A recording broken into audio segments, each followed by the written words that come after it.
Go ahead and kick us off tonight. Hi, everyone. My name is Alyssa Selby. I'm the program coordinator for our SES team at North Range Behavioral Health. SES stands for Suicide Education and Support Services. And in addition, I'm also the facilitator for our Imagine Zero Coalition in Weld County. I'm really excited. This is my third year doing the challenge, and every year it really does kind of help me get out of that winter funk and really inspires me to actually keep taking care of myself. So I'm just excited to participate yet another year.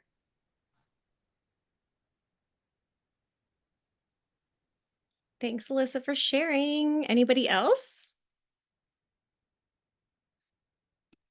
I can follow her up. My name is Isabel Hood Farley, and I'm one of our outreach specialists with our Suicide Education Support Services team. And this is my second year doing Move Through the Darkness. And I'm excited because I convinced my husband to sign up, so that means I'm not doing it alone, and he's like actually taking it seriously. So that's really exciting. And we've already gone on a couple walks. And yeah, so excited to be here. Also part of Imagine Zero. So yeah. Thanks for being here, Isabel. I'll jump in. My name is Shauna Cranmer, and I too happen to be with North Range Behavioral Health. But aside from that, I am super passionate about the connection and interconnection between our physical and our mental well-being. And so I'm lucky that I also get to work in something that I'm passionate about just in life in general. So this is also going to be my third year doing Move Through the Darkness. So excited to be here.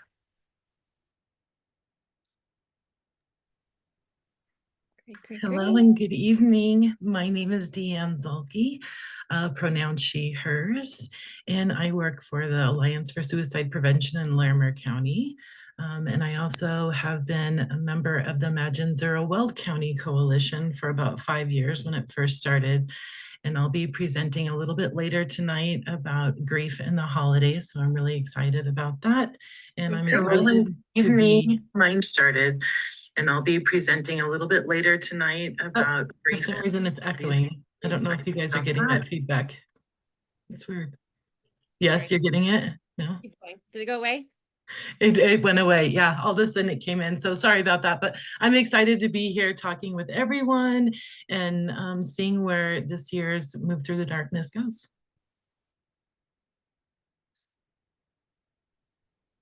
Hey Mandy, it's Kim Levinsky with Sasquatch Trail Running. So I'm the race director for an organization out in New Jersey and New York. And I met Mandy at a trail conference a couple weeks ago out in Knoxville. So started a group. This is the first year doing Move to the Darkness. We got a whole bunch of people from the East Coast who have hopped on the bandwagon. So pretty stoked to be a part of this. I'm going to be speaking in the beginning of January. We're going to show a trailer for a documentary that's coming out this winter about mental health and ultra running. So thanks, Vandy, for having me here and our group letting us join you guys.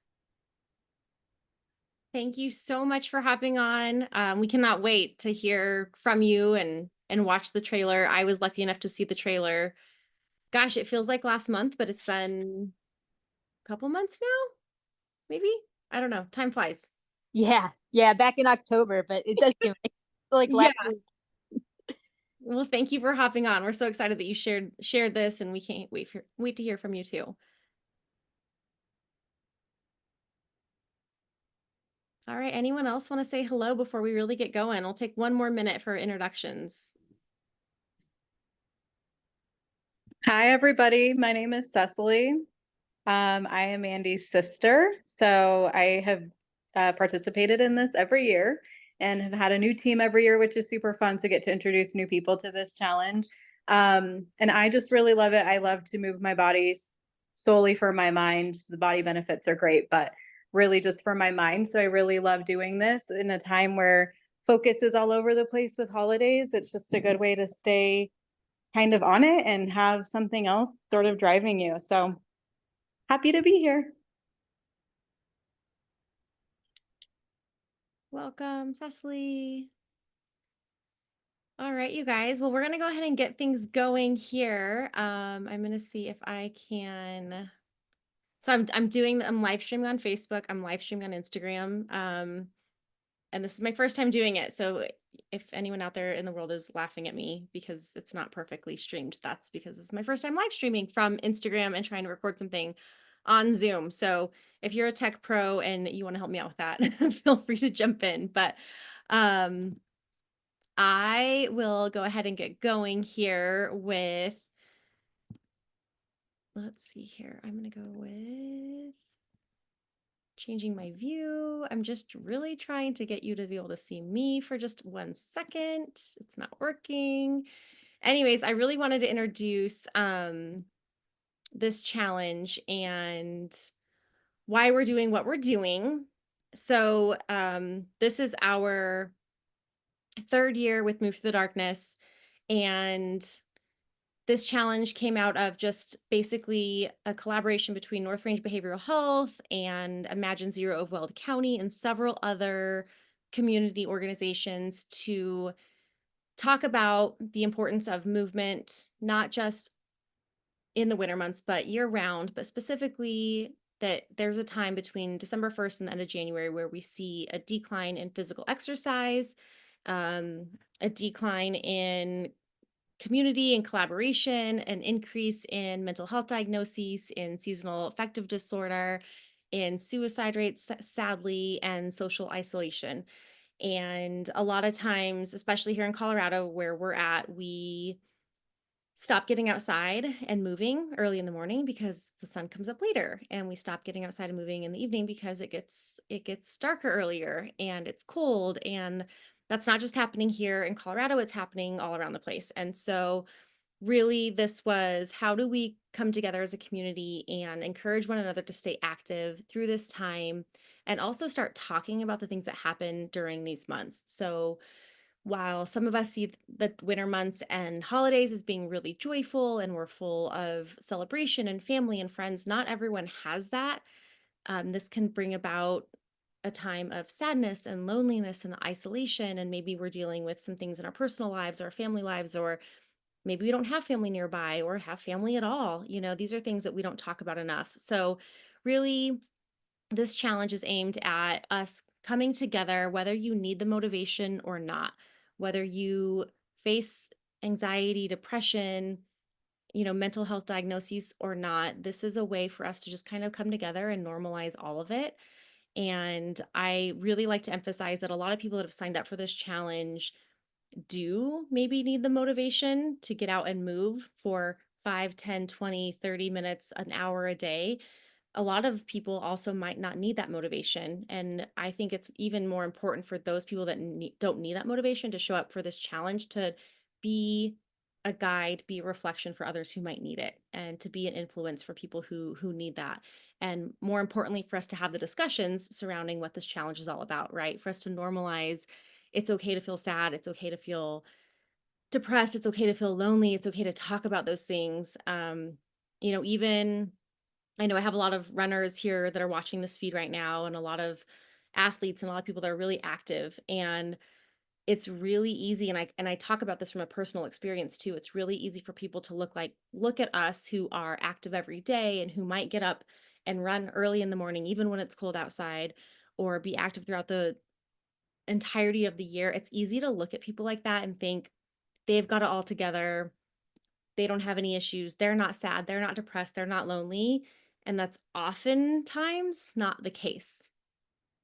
Oftentimes, the people that need community and that are sometimes struggling the most are those that are active and on the outside might appear to have it all together. Really, it's that for a lot of us, we seek comfort, we seek therapy, we seek health and wellness through this outlet of movement, exercise, and running. And so we're here to normalize that conversation for everybody that's joined this challenge. And we're really here just to be open and supportive. And, when we first started this challenge, it's kind of funny because we started it as just a running challenge. How many miles can you run through these first 2 months, right? Or for, December and then the first month of January of the year. And we quickly realized it's not just about running. It's oftentimes a lot about movement, walking. And so that's why we've opened this up to just hours of exercise. So that's kind of the reason why. Anyone that's on the call, does anyone have any questions for us before I get going about how it works? Are there any specific questions on the challenge for those of you that are tuned into our either our live stream on Instagram, because I'm live streaming you, so feel free to comment because I think I can see your comments, or anyone that's on the live call. Any questions or any other answers I can provide for our reason why and why we're here. Hey, I just wanted to say sorry I'm late, but I was working out. Good for you, So I John. just got done. I'm in it to win it. I don't know who that top team mamas are, but Frontier House is coming after you. Good job, you guys. John, while you're here, could you just speak a little bit about your history with this challenge and what your group is and what you guys have done? Yeah, so okay, so I'm from the Frontier House. I'm not sure if everyone knows who that is, but we're a branch off of North Range Behavioral Health, and we're modeled after International Clubhouse. And so in a nutshell, what that means is we are an outpatient facility that helps people with mental illnesses do better. And so we can learn skills, teach skills. We're all there to help each other out. My specific thing is to help people with employment. So I go out and I help people get back out into the community, and the best way to do that is through employment. But my job here for Move Through the Darkness is to recruit people to do better in their physical health, because that helps directly with your mental health. And we started off our first year with seven members, and we did approximately, oh gosh, I think it was 1,800 or 2,000 miles. We really rocked it that year. And then last year we increased our team number up to 22, and we did over 2,800 miles together as a team, which is the distance to go from California to Maine. So if anyone wants to know.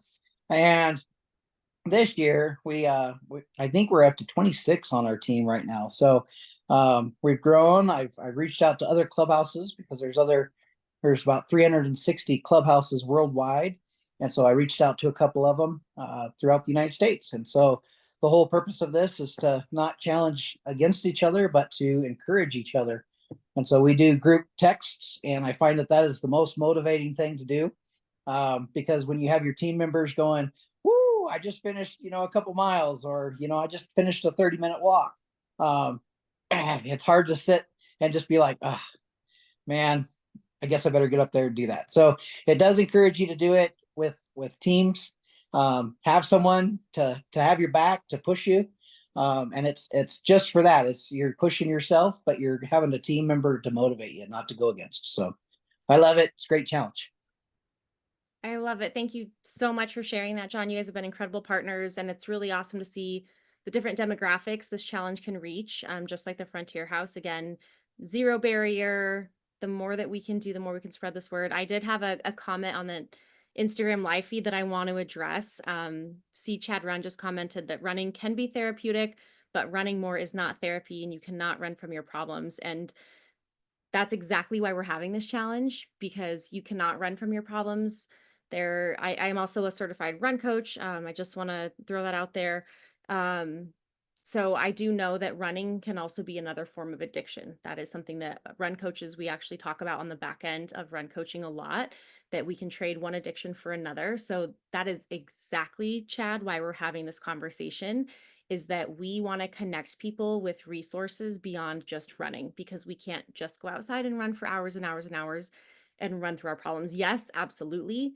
We can go out there and have the deep, dark, silent moments and conversations with ourselves on those miles and on those trails. But, and that's also definitely important, right? To spend some time with just yourself in that silence, that meditative state, that time to reflect and think. But it's also really important that we acknowledge that there are so many resources available to us through therapy, counseling, just, beyond. Every community has resources for mental health. That's why we partner with North Range Behavioral Health and Imagine Zero and all these other resources, so that we can tap into the professionals that are there to help us.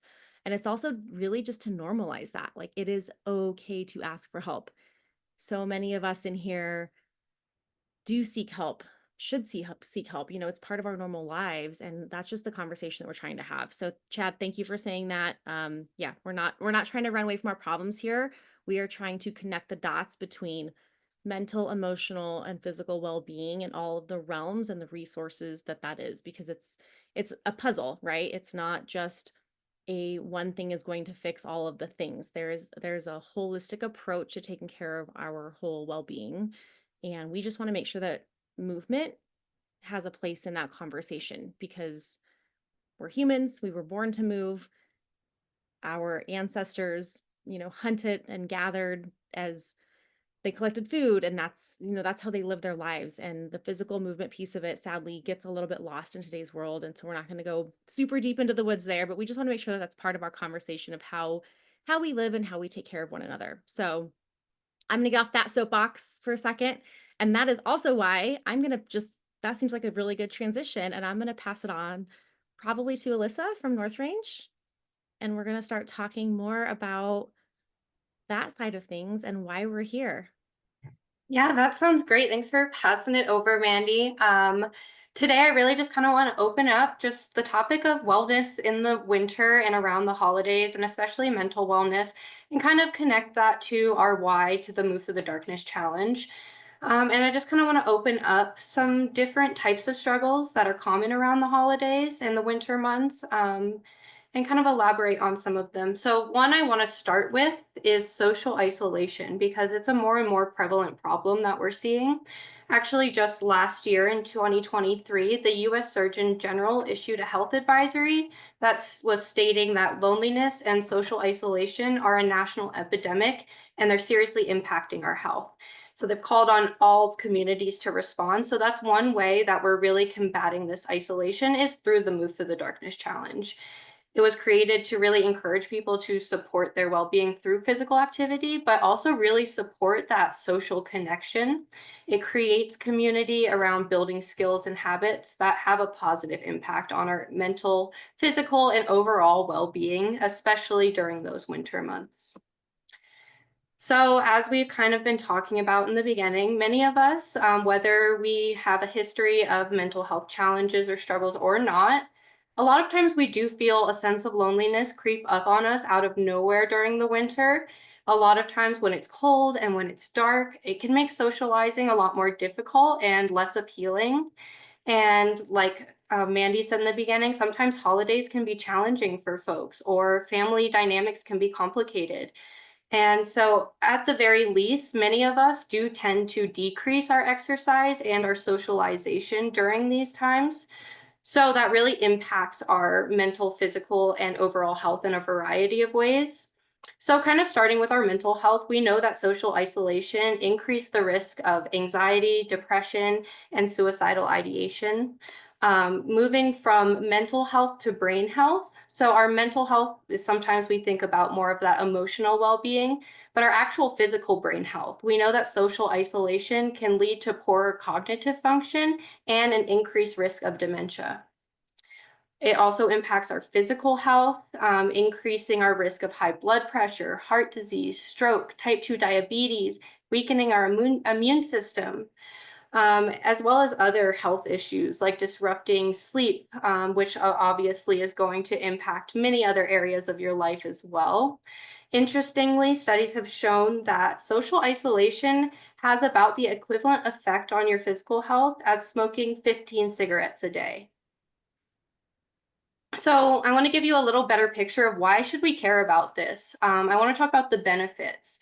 On the other hand, social connection is a protective factor against all of these things, all of these negative health outcomes, including depression, anxiety, stress, heart disease, even mortality. So when we're able to provide emotional support, a sense of belonging, it really does help individuals cope with life challenges. Ultimately, it contributes to a better mental and physical well-being. Essentially, when we have strong social ties, it actually helps to buffer against the negative impacts of stress. Across 148 studies that had an average follow-up time of 7.5 years, data suggests that social connection increases odds of survival by 50%. So we talked a little bit about the physical health, but I want to mention one more study here. It shows that people with robust social networks actually tend to have better physical overall health, including lower blood pressure. And like we talked about the weakened immune system, most people with robust social networks actually have an improved immune function. We also mentioned how social connection really, really benefits our stress management skills and our overall resiliency. And social ties are even associated with longer lifespans. So that's why that social component of Move Through the Darkness is so important. Whether you do it with your friends, your partner, your coworkers, or the Move Through the Darkness community, it really, really can help to combat that work, life, holiday, overall stress. Seeking community and connection, connecting with others, especially during the holidays, maybe if your family or friends aren't present, this challenge is really to help you feel empowered and confident, to give you the tools and the community to help you succeed.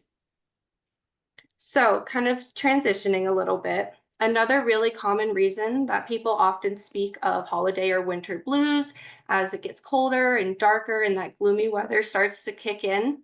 If you find that year after year, you start to notice that this season is always hard, seasonal depression may be at work. So seasonal depression, or also known as seasonal affective disorder, is a type of depression that comes and goes with the changing of seasons. It returns each year, beginning and ending roughly around the same time, and it often impacts a person's daily functioning. And that's important to note because it's actually really common. There are over 3 million cases every year with US adults, so affecting roughly 20% of the US adult population every single year. The symptoms tend to develop in the end of October, early November, again, really when we're starting to see the seasons change.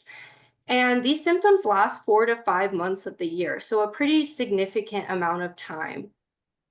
Seasonal affective disorder can show up in a variety of ways, and it will look different for every person. But some typical things that we might see are decreased energy, fatigue, an overall feeling of slowed down, maybe difficulty concentrating, remembering, or making decisions. You might see changes in your sleep patterns or your eating patterns that could go in either direction, too much sleep, too little sleep. You might even notice unplanned weight changes, whether that's a weight gain or a weight loss due to these sleep and appetite changes. You might start to see physical aches or pains, frequent headaches, digestive problems, cramps. Because our mental health and our physical health is so interconnected, it's very often that with mental health challenges, if we aren't taking care of our mental health, we see it manifest through physical symptoms. And another common one is just loss of interest or pleasure in activities that you typically enjoy. So like I said, maybe you really do love socializing, but that dark, cold weather it makes it less appealing. It makes it more difficult. You don't have the same interest in things that you usually like to do.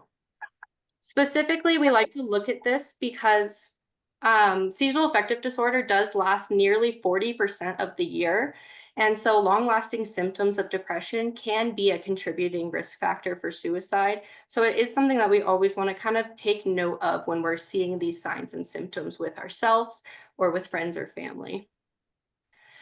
So let's talk about some of the causes. As we've said in the beginning, some of those impacts about our health related to social isolation. So that is one of the causes that we see some of this seasonal depression.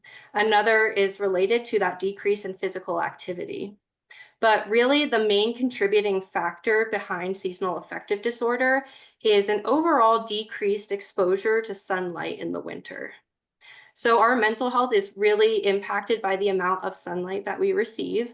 During the winter, obviously the sun is in the sky for shorter spans of time, so that decreases our exposure and it narrows the therapeutic spectrum of light that we receive.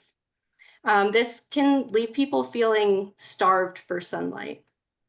And there's a really strong relationship between sunlight and emotional regulation. So we all have chemical messengers in our brain that help our body sleep. It helps with functions like memory, metabolism, and one very important chemical messenger being serotonin. It helps to stabilize mood and promotes feelings of well-being and happiness. And serotonin is actually produced through several mini factories in your brain. One such factory is actually located in the eye, and our bodies absorb and process sunlight through the retina of the eye and generate serotonin in our bodies.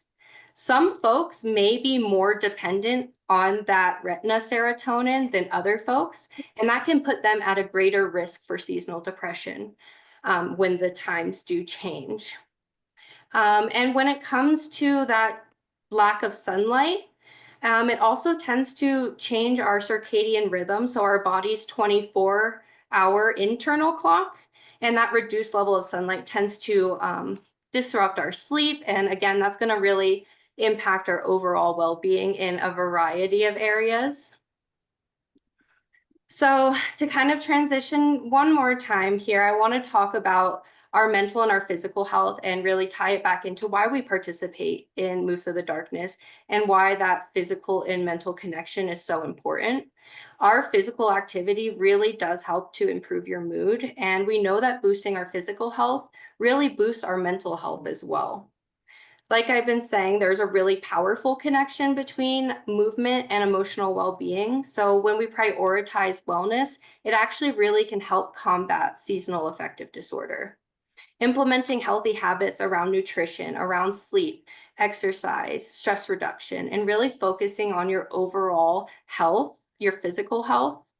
Because like I said, when the body and mind are interconnected, consistent care of our body actually transcends to our mind and to our soul. And it's like preventative medicine. Little acts of physical self-care actually really quickly add up to help protect, promote, and maintain our overall health and well-being. As we've kind of touched on, physical activity is also actually a coping skill. And like everything in moderation, of course, people can become addicted to physical activity. But overall, for many people, it is a healthy coping skill. Movement promotes dopamine, serotonin, and endorphins, and those are all those feel-good chemicals in our brain. And that promotes well-being and actually even helps to counter negative mental states.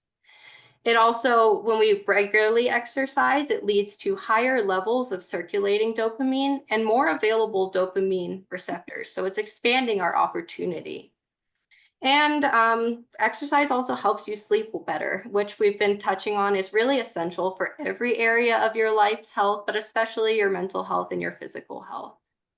So some other things that we can do besides exercise to help combat seasonal affective disorder are things like light therapy. So using special lights that have 10,000 lux can help mimic the therapeutic benefits that we would get from receiving sunlight. If you can, trying to spend time outside. If you can maybe do 2 at once, exercise outside, get fresh air, get vitamin D, get sunlight. Speaking of the sunlight and the vitamin D, taking a vitamin D supplement can be helpful for people, remembering to eat well and socialize. When it comes to the amount of sunlight we get, it's not always in our direct control. So it's important that we're being really mindful of being proactive about the ways we're taking care of ourselves, like eating right, like moving our bodies, and like spending time with loved ones. So again, that's going back to the Move Through the Darkness challenge. It's really to encourage people to support their well-being through physical activity and connection. So one other thing I want to kind of touch on, we've been touching throughout this call, we've talked about there are so many reasons why people might struggle in the winter, whether that is seasonal depression, whether it's social isolation. But for a lot of people, life can be complicated, family can be complicated, and holidays might not always spark joy for every single person. So I actually want to open it up to Deanne, who's also on the call. She's a mental health expert. She is specializing in suicide prevention with the Alliance of Suicide. And she has a really extensive background in grief work as well. So I think it's great to just kind of open up the conversation and talk about how we navigate changes in relationships or navigate grief during the holidays. Yes, thank you. Can everyone hear me okay? My microphone was kind of acting up, so good. Thanks for giving me this opportunity to talk about grief during the holidays. And there are many different types of grief, and the grief that I would like to talk about is after we lose someone, so a death of our person, and just acknowledging how challenging that can be during the holidays. And really, when we're grieving, it's challenging all the time, especially if the loss is fresh within the first few years.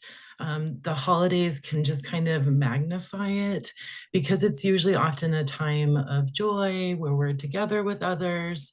But when we're grieving, it can be hard to be around people. It can be hard to be joyful all the time. So just recognizing that grief is really hard work. And I don't think society or people around us give us the credit that it deserves. It can be extremely exhausting. It can make you feel very isolated and depressed. And those are some of those common things that people feel when they're grieving. And then, those social expectations can be really tough as well. So I want to first say that when you are grieving, just giving yourself some grace and space. I facilitate groups, and I've done that for the past 5 years. And that's one of the first things I say is because grief is so challenging and hard, giving ourselves that time and acknowledging the work that it takes when we are grieving and what that looks like for the holidays. And I think another thing is knowing that it's okay to say no. And please share things in the chat or on Instagram or Facebook of things that have helped you cope during the holidays when you're grieving. But it's okay to say no. And sometimes it feels like if we say no now, if we're saying no to the future, but kind of just focusing on what this year looks like. And so it's okay to say no to things. Oftentimes there's lots of parties going on. There might be big Christmas celebrations. And what can be challenging is usually we enjoy doing those things, but after we lose somebody that's close to us that we're grieving, it can be exhausting again to have things that maybe scheduled every night or once a week. And so saying no is okay. We just don't want to say no to everything. And whatever healing looks like for you is something to keep in mind. And that's different for everyone. What's healing for me might be different than what's healing for Alyssa, but just noticing what things might be too hard and also pushing yourself to say, okay, if I do go, it's okay to leave early. You don't have to stay, or maybe I won't come for dinner, but can I come for dessert? Can be really helpful because we feel like if we say yes, we need to do all of those things. Maybe you're the person who usually cooked the whole meal or put up the Christmas tree, and it's challenging this year for you. It's okay to say, you know what, I think I'm not going to put up the Christmas tree this year. It doesn't mean I'm never going to put up the Christmas tree. It just means that right now it's hard for me, so I'm going to say no to those things. And allowing people to help you. Oftentimes people will say, let me know if you need anything, because they want to offer support, but they don't know what that support looks like. So maybe it's, hey, do you mind making the mashed potatoes this time? I mean, that takes a little bit off your plate. Or do you mind taking me to the Christmas party, or whatever that looks like? But have something maybe written down that would be helpful, and let them help you through that. I think oftentimes, again, when people want to help us, they're just not sure what that looks like. But when we allow them to help us, it's joyful for them. And it means so much to us. And for them, they're like, yeah, no big deal. I got this. Let me help you. So looking at ways that will help you navigate through the holidays, I think can be really helpful. And we put a lot of pressure on ourselves, and usually I do that. So again, giving yourself some grace and space, and knowing that this year looks a little different. When it comes to managing grief during the holidays, oftentimes when we're grieving our body, like we can stay busy, and then as soon as we slow down, the grief is right there. It wants our attention. It wants our attention all the time. And so what we can do, what helps is, as the holidays become closer, is having a plan. when I facilitate groups, oftentimes members will say, maybe it's an anniversary, maybe it's a birthday, maybe they loved Christmas, maybe it's the 4th of July. But having a plan to incorporate them into this year can be really helpful, and that looks different for everyone. It could be as simple as my person loved sweet potatoes. And so I'm going to make their special recipe. And even acknowledging that I made this because my person loved these and being able to talk about them.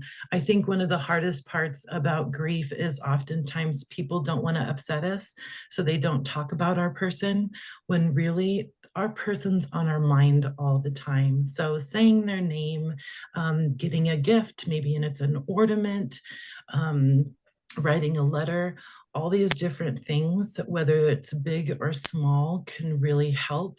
And it also helps with the anticipation, because usually anxiety comes as it gets closer. So having a plan, for me, trying to explain it, it's like our brain is saying, okay, I won't be thinking about it, because it's always like, don't forget, Christmas is coming up. What are we going to do? What are we going to do? Our person's not here. And so having that plan can really help. And then taking breaks. We need to give ourselves breaks. Walking outside. You don't have to walk a mile. Just being outside for 10 minutes can be really helpful. Breathing in the cooler air, having the sun hit you. A lot of what Alyssa was talking about helps with our dopamine and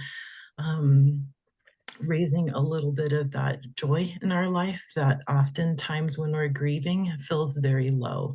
So thinking about what that looks like for you, and what does taking a break look like. Reaching out for support. I love that, because the holidays can be challenging, that a lot of organizations have different things and activities for people. Move through the darkness. It's all about connection, right? We're packed animals by nature. We thrive better when we're together. So when we have opportunities to connect with others, it's really helpful. I would say for people who are grieving, join a support group. There's a lot of grief things going on right now, like managing your grief through the holidays. I have a list that I want to quickly go by, and I'll put it in the chat. I don't know if we can do it on Facebook or Instagram, but there is Pathways has a wreath making, 3 Hopeful Hearts. They have a candlelight tribute that's going to be December 8th. The Community Grief Center has their Lights of Hope. That's going to be December 14th. Pathways also has a Light of Remembrance. Alyssa, they have a monthly grief group for suicide loss survivors that's continuous. It's not just for the month of December. That can be really helpful. The Alliance for Suicide Prevention has one in Fort Collins. It's Heartbeat. Both of the North Range SES and then the Alliance for Suicide Prevention Heartbeat groups are available, and then 3 Hopeful Hearts. And all of these services, what I love most is that they're at no cost.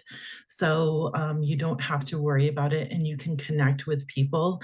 When we have an opportunity to put a voice to our grief and connect with others who are going through something similar, even though yours is different, it is amazing how helpful, hopeful, and healing it can be. So just looking to see if I talk too fast and you didn't have those resources, you can go online and just look up grief support. You can look up grief support for the holidays. If you're not living in Colorado, Weld County or Fort Collins, plug in where you're living and see about finding a grief group. Again, it is very helpful, hopeful, in healing, navigating your grief during the holidays. So I didn't see anyone put anything in the chat when it comes to some of the things and traditions that they have done since they are grieving, but I'm hoping there's a few in there that people have shared, because there's many different things. Lighting a candle, something so simple, can be very helpful with the intent, I'm going to light this candle because I'm thinking about my person, and just having it on the table or in a room can be really helpful. And then I always like to end by saying that healing does not mean forgetting.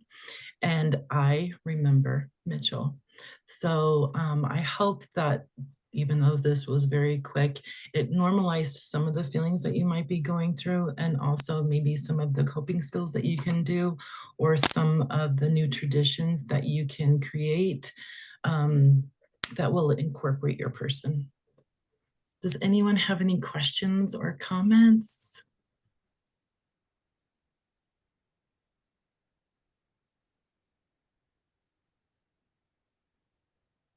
That was so great, Deanne. I see some thank yous coming through the chats and through Instagram. Um, I love that. And I think grief can be so many things. It could be the loss of a loved one.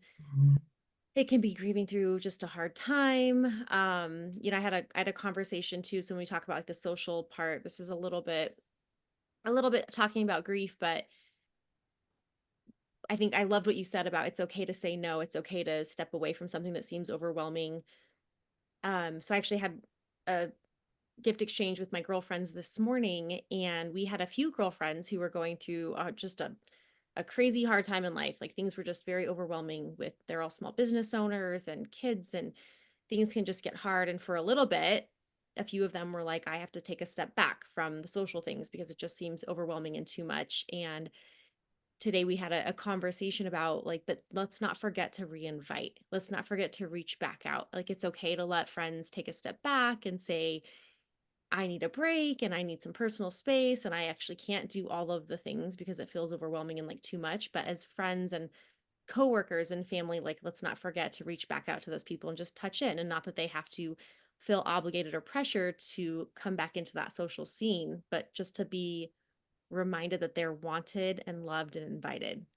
Yes, I love And that. John, you might, now that I was saying that, John from Frontier House, you might like, that's kind of your, one of your guys' motto there is that you are expected and wanted and needed. And I think that's kind of the point of this, is just to create that community of letting people know that whatever that means, you know, you have a space in this group. And that's our goal with this challenge, is that we extend that love and compassion and place of belonging to people beyond this challenge. And you touched on, so Deanne, we have people in Move Through the Darkness that are all over the United States. We are definitely not just in Colorado. We are all over the United States. And that's what's kind of cool about this, is that we're really hoping that whatever you're going through, early morning, middle of the day, end of the afternoon, if you think that getting out and moving your body a little bit would help you to connect with yourself and a reason why, and some coping and some therapeutic, you know, just thought process, that you might, even if you have no one in your community or right next to you that's wanting to be a part of this, you might just think about this group and just think that someone here in this challenge needs you, wants you, expects you to take care of yourself and be a part of it. And maybe that is what is going to get you moving that day. Yeah, we're almost home. Sorry, guys, we might not have everybody muted here. Does anybody else have anything else that they'd like to?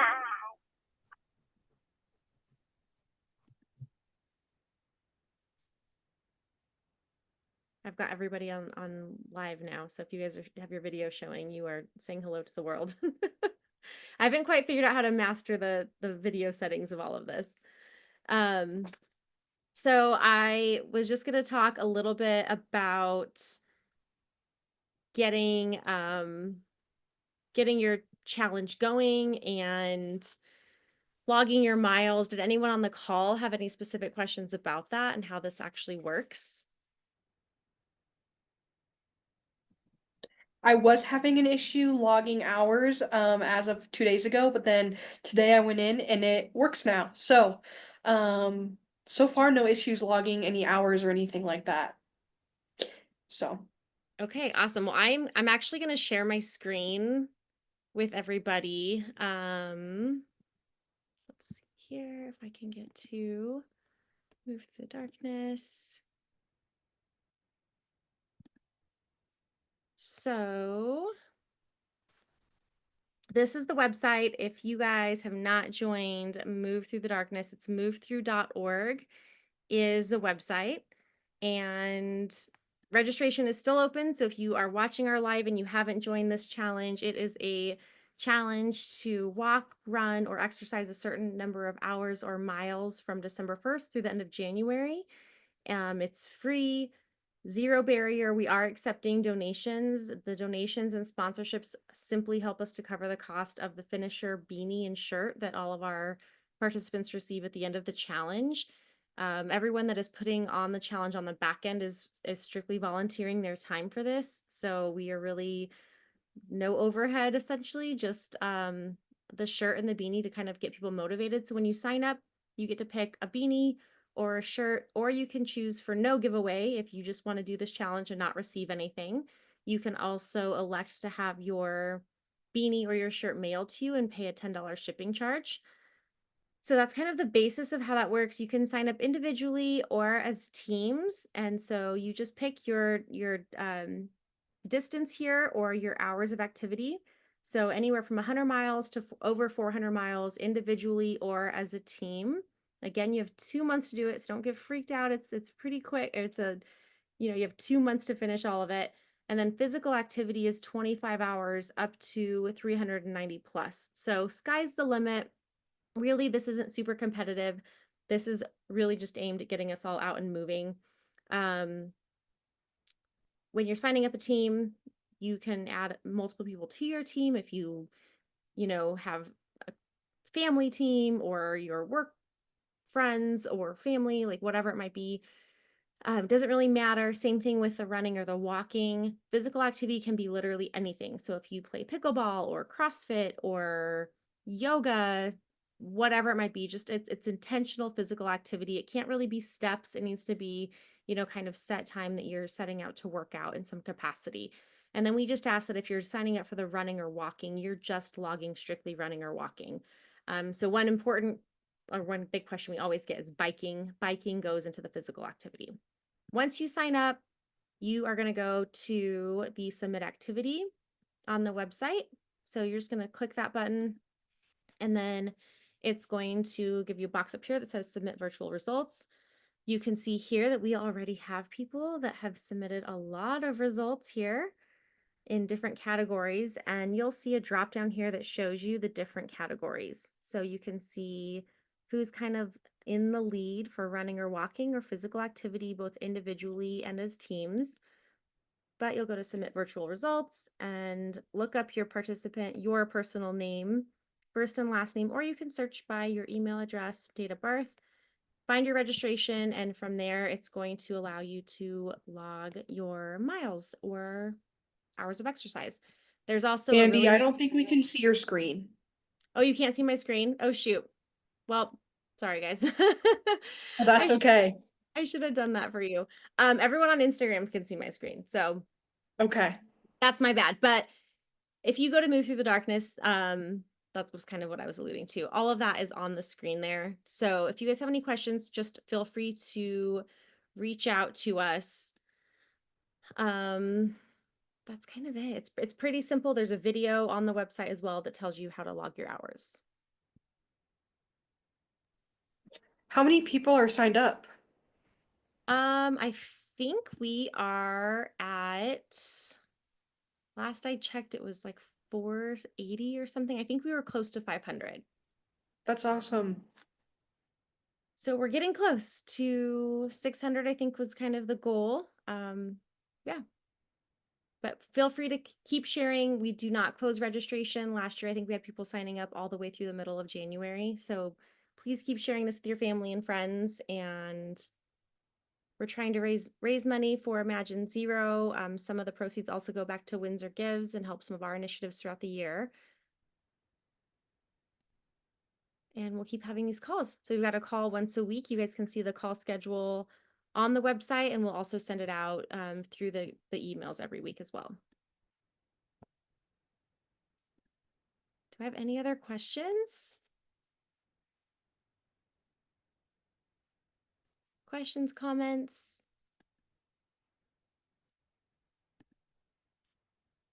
All right, well, I think that's all that we have tonight.